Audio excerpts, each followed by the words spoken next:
Welcome to 100 Yards of Football this evening. It's our Dallas weekly video covering the Dallas Cowboys.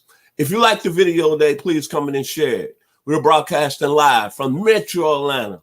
I'm your host, Vincent Turner, and joining me, as always, the gentleman, the legend, two-time All-American at Florida State University. He started that great program to where they are today, the prominence, all the great players, Deion Sanders, Charlie Ward, Jamie Dukes.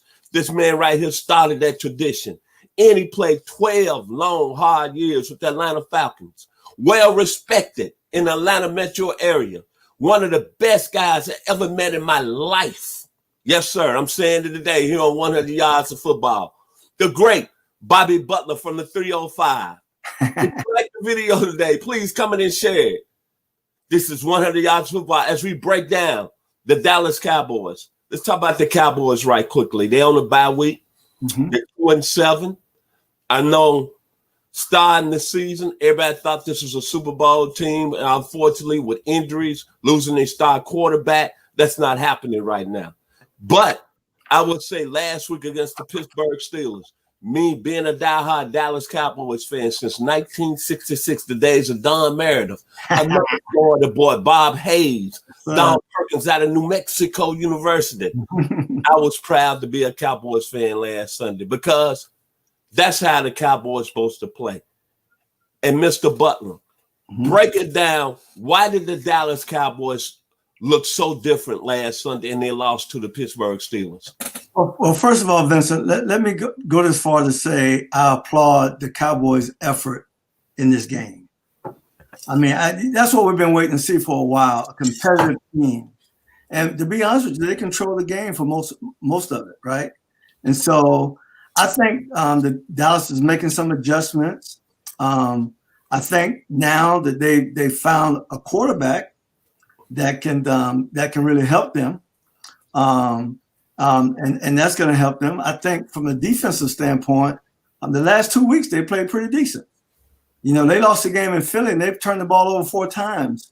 And so they did defensive. They did everything they could do that week, right? They didn't have any turnovers this game, but they held the Steeler rushing game to only 46 yards rushing. That's saying something, right?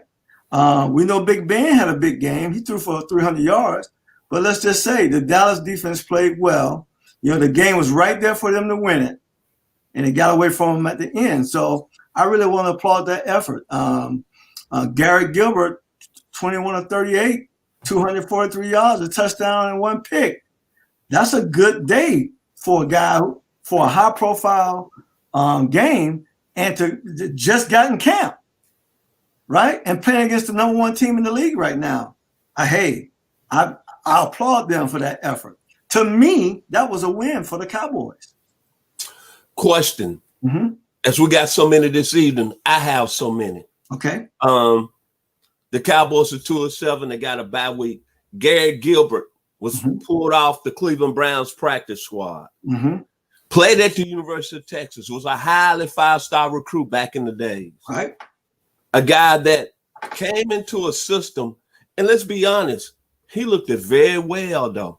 But Bobby, what I looked at was the energy, the energy of the team from an offensive standpoint. Yes. The line seemed to block better. The defense seemed to take their game to another level. They did. So I'm going to ask you, the Cowboys have a bye week. They play Minnesota next Sunday. What do Andy Dalton fit in the plans now? Well, I'm gonna tell you this right now. Right now, Garrett Gilbert, he is a starting quarterback. And I'm gonna tell you this right now. I'm gonna go this far. Now. Stay with me. The way he played, and if he can continue to manage the game like that, there's a quarterback on that roster that won't be re-signed and going to be released real soon. Okay? He did an excellent job. All right? And here's what you're looking for in times like this, right? We're looking for a guy, when a number 1 guy go down, a guy who can step up and we not miss a beat. And I just pray and hope that they continue to build the game plan around his abilities. But we know what Ezekiel Elliott can do, right? We know what he can do. He can flat out tote the tater. We know what Pollard can do. He can flat out tote the tater. We know what them Ferraris and Porsches and that Mustang on the outside can do. They can flat out fly and make plays, all right? So what we got to do, we got to put together a system where Garrett can get the ball out of his hands quickly, because we don't know how well our offensive line gonna hold up. I don't want to do too many 5-step drops with him. I want him to be able to release that ball, get rid of that ball, because those Ferraris and those Porsches, they can make plays. They can catch the ball in the line of scrimmage and make plays. I thought collectively, CeeDee Lamb, Amari Cooper, and Michael Gallup collectively had the best game of the year. Well, let me say this about the offense in general. Collectively, they all did well. You look at the running game. Collectively, we always talk about Zeke, right? We need Zeke to get over 100 yards, but they got over 140 some yards, almost 150 as a group. That's just as good as long as we can run that ball. That's what's going to help Garrett out in the passing game. We got to be effective on the ground, and they were solid, man, on every corner on that offense, bro. And so if we can continue that, and as we go on, as Garrett can continue to develop and grow, he's a Texas boy now. He dreamt of playing in that doggone stadium since day one. He home, Vincent. He home. And so they'll build that thing around him. And, man, next thing you know, boy, hey, we're going to have us two good quarterbacks in the Dallas Cowboy organization. Okay, let's talk about the defense. Mm-hmm. I want to give kudos to Boomer Sooner, the University of Oklahoma. Neville Gallimore, the second-round pick, played very well on Sunday. Mm-hmm. Looked like a Pro Bowl tackle going up against Pittsburgh. Mm-hmm. The linebacking core, the young man from Fort Wayne, Indiana, by way of Notre Dame, Jalen Smith finally played up to his potential. The young man out of South Carolina, by the way of Boise State, DeMarcus Lawrence played real well. Uh-huh. The secondary was on time. I want to give kudos. Trayvon Diggs got hurt in the football game, hurt his foot. He's out for 6 weeks. Right. I really hate that for the Cowboys organization and their defense especially. But Trayvon Diggs is one of those guys, a true rookie who's been giving up a lot of plays, but here lately was playing real well. And you taught me this, just talking to you about the game in the cornerback position. You said, hey, man, when we talked about this young man before the season started, you said, Vincent, he's going to give up some plays. But the main thing, you said this young man was going to improve over the course of the season. And he's played very well. So sad that he got hurt on Sunday. Yeah. I'm going to give kudos. And be fair. That's what God tells me to do when people do a good job. Right. You got to help me out, Bobby. Mm-hmm. We got to give Mike Nolan some love tonight. Oh, I'll give him some love. My love got to get some love tonight. Because at the end of the day, he had to make some adjustments. He couldn't keep doing what he was doing. Hey, listen, what they say is insanity. You keep doing the same thing over and over and over again, think you're going to get different results. He had to change some things. I give him a lot of props for making those critical changes in the defense. And they played well. They played well. If we can continue this growth, here's the thing, Vincent, that I love about what I see in the Cowboys the last 2 weeks.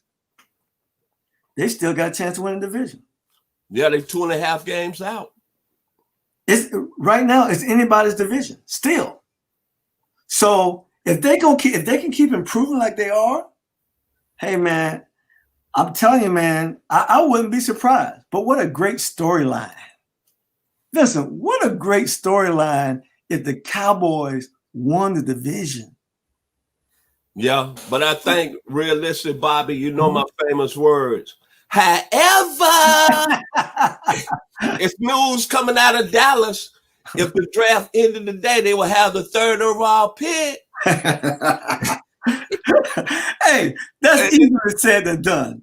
You know what? Even if they're thinking that upstairs, the players in the locker room ain't thinking that. Now, but Bobby, you know I'm finna go with this today with the Dallas Cowboys. Go ahead, man. They got the rumor they have the 3rd overall pick today. And Jerry was asked a question today on I believe, a talk show out of Dallas. Uh-huh.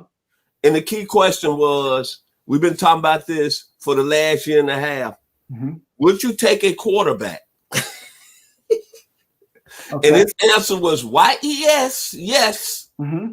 And so right now, you're looking at the top quarterbacks at the top of the board: Justin Fields, Trevor Lawrence, this young man, Zach Wilson out of BYU, this other young man, Trey Lance, I believe out of South Dakota State.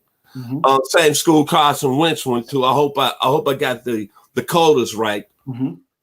So that's been big news there. But my question is, Bobby, why would you even entertain that after a great performance by your team and you got your team going forward? Would you consider that you played in the league maybe news down the road?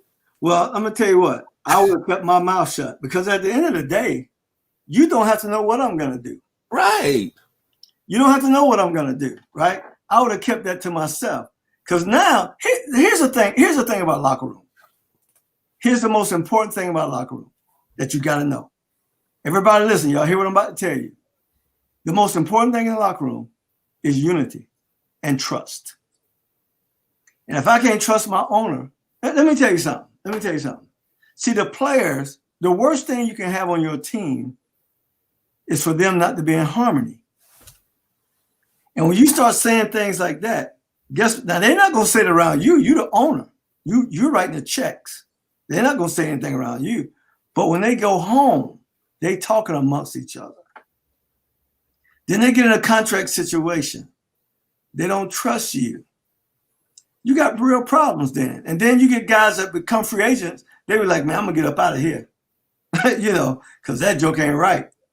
So I always say, keep your mouth closed when you don't have to open it. And why talk about April when we're not even in December yet? Because this team could very well end up winning the division. I'm just saying. Anyway, and here's the business. He might very well take one. Moving on, what do the Cowboys do in this bye week? What is a bye week like? And you in the Cowboys situation, you played 12 years in the league. What should they do in the bye week, and what's the progress they need to move on as a team? Well, in a bye week, you need to rest up your players. You need to make sure those who are injured, try to get as many of those guys who are just nicked up, get them well. Some guys like Diggs and some other guys, they're not coming back for the year. We know that. But the guys that you can give them some rest and maybe get them in a couple of weeks, you need to do that. The guys that you need to bring up off the injury list and get them ready to play in a couple of weeks, you need to do that, right? Get them up to game speed. And so it's a time of rest, but we don't want to rest mentally. We don't want to check out, Vincent. We want to keep our mental game going on, but we need to rest our bodies at this point and get ready to play in a couple of weeks. Okay. We just got through talking about the Dallas Cowboys. Very impressive performance, and they lost to the Pittsburgh Steelers. And they're going to be on a bye week next week, so we don't have a game to cover. So what I'm going to do this evening, I'm going to have some NFL news and just follow along with me, Bob, because I love this type of segment that I put up, especially when I'm talking to NFL royalty, the two-time All-American from Florida State. Yes, sir, they played against Billy Sims in the 1980 Orange Bowl. That guy right there from the 305 South Florida. Let's get with it, man. Right now, the 2021 NFL draft. Let's rock with it today, Bobby Butler. If you had to take one of the quarterbacks with the first pick, you taking Trevor Lawrence or either Justin Fields? I'm taking Sunshine. Reason? He's let me tell you the reason. Let me tell you the reason. He checked all the boxes. Okay, so you said, hold on, BB. You said Justin Fields doesn't check out the boxes for you right now at this point in his career? He checked all the boxes with his ability, but yes, sir. He can't do anything about his size. Oh, okay. Sunshine is a prototype. Listen at me now. He's a prototype NFL quarterback that has the ability to run the ball. And we know he's a great passer. He don't have a problem looking over offensive linemen who are 6'6". We just interviewed Chris Hinton, got a baby boy who's a freshman at Stanford. He's 6'7" right now. Woo! He's just a baby. He still got milk coming out the corner of his mouth. Yes, sir. And so Trevor Lawrence is a prototype NFL quarterback. And there's some things you can't teach. You can't teach that size. Yes, sir. Okay. Did the New Orleans Saints make a huge statement with that very impressive 38-3 shellacking of the Tampa Bay Buccaneers last Sunday night? Well, I'm going to tell you, I had it all wrong. If you go back to my video, I told y'all opening day, I said the Saints would win the opening day game. But I say, however, when the Saints went down to Tampa, Tampa was going to baptize that, Well, it didn't happen that way. The Saints got them twice. They doubled up on them this year. But let's say it this way, Vincent. Tampa Bay Buccaneers are heading for the playoffs. What happened in the regular season? You just got to get to the show. You get to the show, you can play, And it may be just so happen that the style that the Saints play got their number. Sometimes you just got people's number, right? Mm-hmm. That don't mean you're the best team in the league. So all Tampa Bay got to do is finish out because they're going to the playoffs and then make it happen. Can the Seattle Seahawks win the Super Bowl with a young man out of Wisconsin, by way married to Sierra, Russell Wilson? Can they get to the ball with no defense? Well, I tell you what, I think they can. Because the game today, man, is about offense, man. How many can you put in the end zone? How many can you put between the uprights? And we're seeing it every week. They've been quite successful playing the way they've been playing, right? We thought Patrick Mahomes didn't have a defense last year. They did enough to win that Super Bowl. So, yes, the answer to that question, absolutely. Russell Wilson will have a shot to win the Super Bowl this year. Okay. When the playoffs come, should I put my money on Twinkle Toe, the young man from Chico, California, by the way of the University of California? As Aaron Rodgers and the Green Bay Packers, can I put some money on them to get to the Super Bowl in Tampa this year in 2021? Let me say this.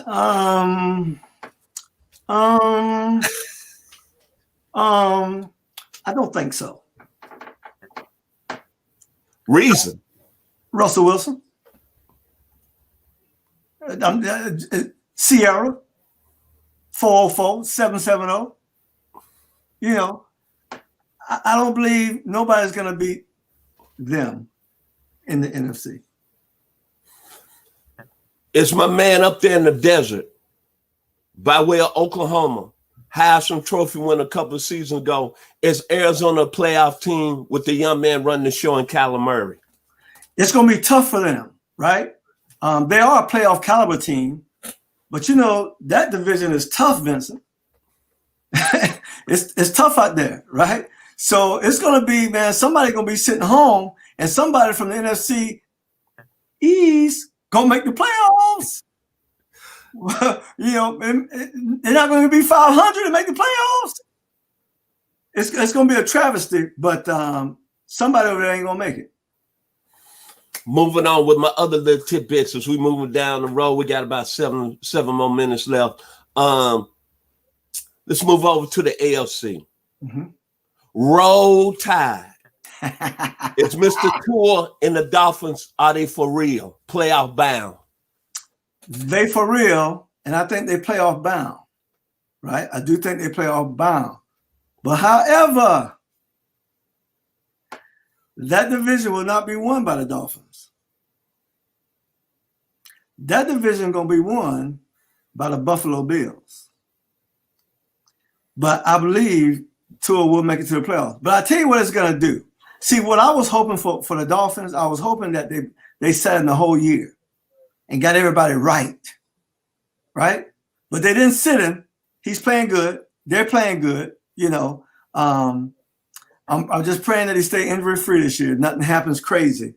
But they are the team of the future, Vincent. Hands down. They're playing good football in every aspect.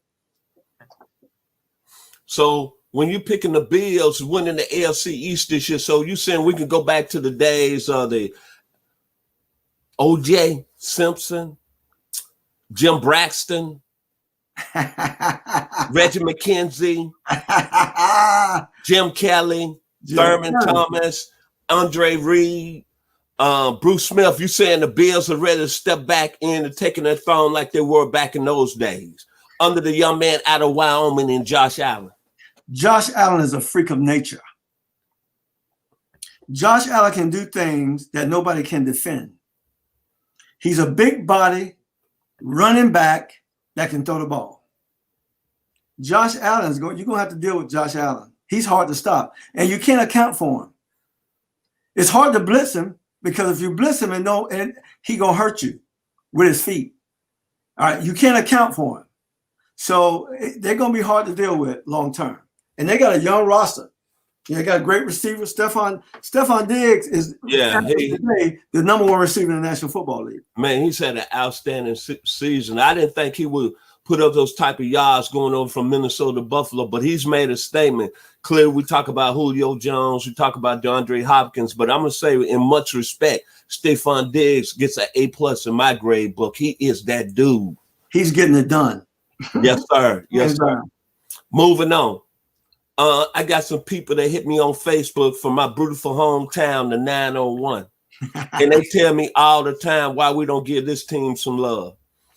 Bobby, what about my people down there in the 615, the Titans from Tennessee, and Mike Vrabel, and Ryan Tannehill, Roll Tide, Derrick Henry, and another receiver who's making a lot of noise. I know a lot of people talking about the young man out of Ole Miss, DK Metcalf, and what he's doing in Seattle, but we forgot about the guy that played on the other side of him in college. My man out of Stockville, Mississippi, where my father has a lot of relatives, and I do, Mr. A.J. Brown. What about them Titans? Let me tell you something. They are for real. And let me tell you something now. They showed us that last year. They just don't have a lot of fanfare because of the Chiefs and because of the Baltimore Ravens. That's the only reason nobody's talking about them. But at the end of the day, you got to pick up that newspaper, or you got to go on that online some kind of way and find out what they're doing, because they're no joke. They got one of the best running backs. They got the heaviest running back in the league. And what that means when I say heavy, they got the most physical running back in the league that can wear down a defense all by himself. Now, you got that young man dragging bodies around. He can wear down a defense by himself. Okay. Another team in the AFC. It's their time to be back. Let's go back. Their owners up there in the air. Bless his soul. That domination of the silver and black. Can we say the Raiders are going back to the days of Jim Plunkett? The late great Cliff Branch. The late great Willie Brown. The late great, he's not dead yet. Rob Martin. My boy, Marcus Allen. Yes, sir. Used to be married to his cousin Bruce Wilkerson. Yes, sir. Bo Jackson, Raider Nation. Bo Jackson, Raider Nation. And don't forget the two, Lester Hayes. Yes, sir. And Mike Haynes. Don't forget them two. The two bookends. Are they back? They back. They for real. And, this just make the game so exciting when you see teams like that show up, and when you see the guy who's coaching the team. He started as a head coach over there many moons ago, right?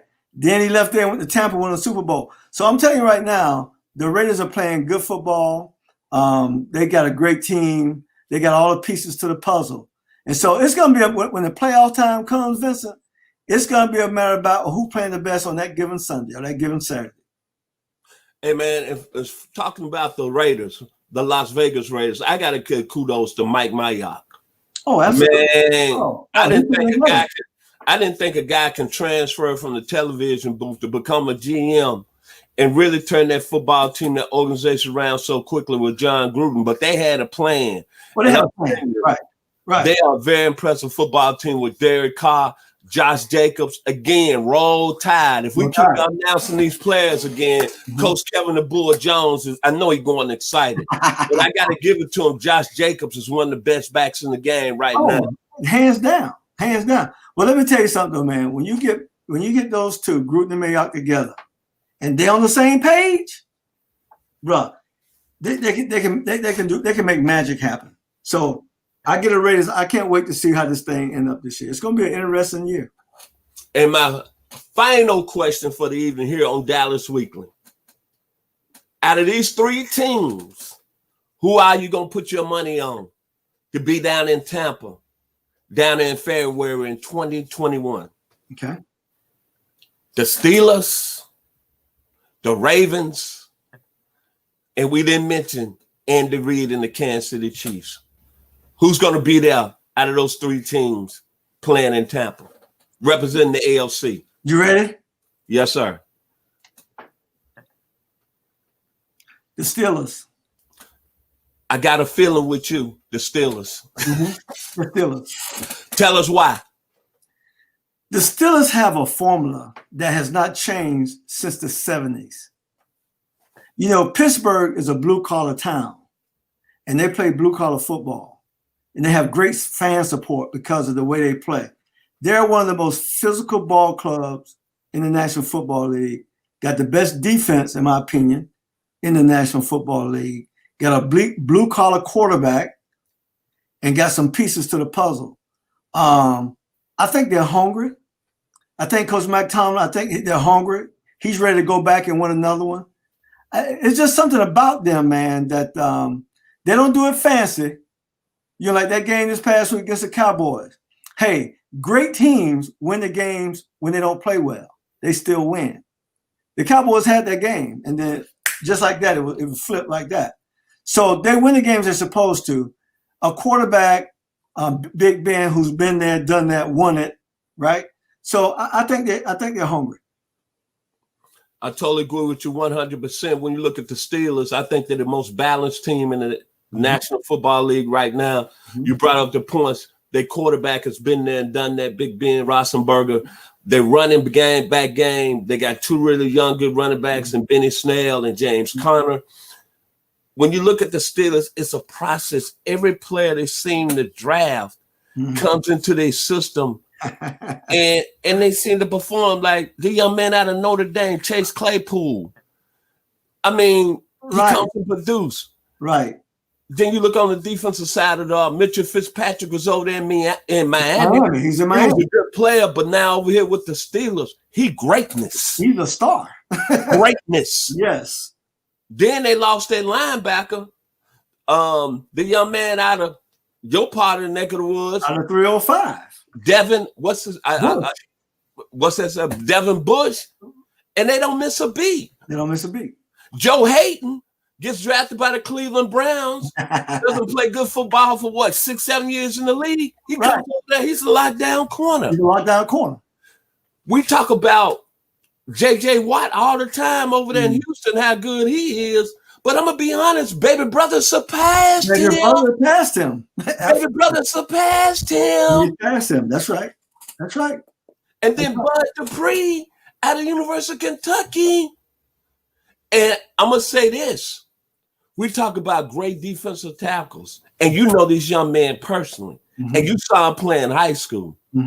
If it's any other defensive tackle, and I'm including Aaron Donald in the mix, playing better than Cameron Hayward, please let me know. Absolutely. Oh, he's a beast. He's a monster. The Steelers right now, to me, are the odds-on favorite to take it all. Absolutely. Okay, Bobby, it's always been a great time. Great man. Always, man. I always look forward to this part of the week, man. This will make my week. Come and get in a booth with you, man. Final words about the Dallas Cowboys. Your final words, and where do they need to go? I think right now, the Dallas Cowboys, I'm excited for them. I'm excited to see how the rest of the year play out for them. I think right now they're in a little groove right now.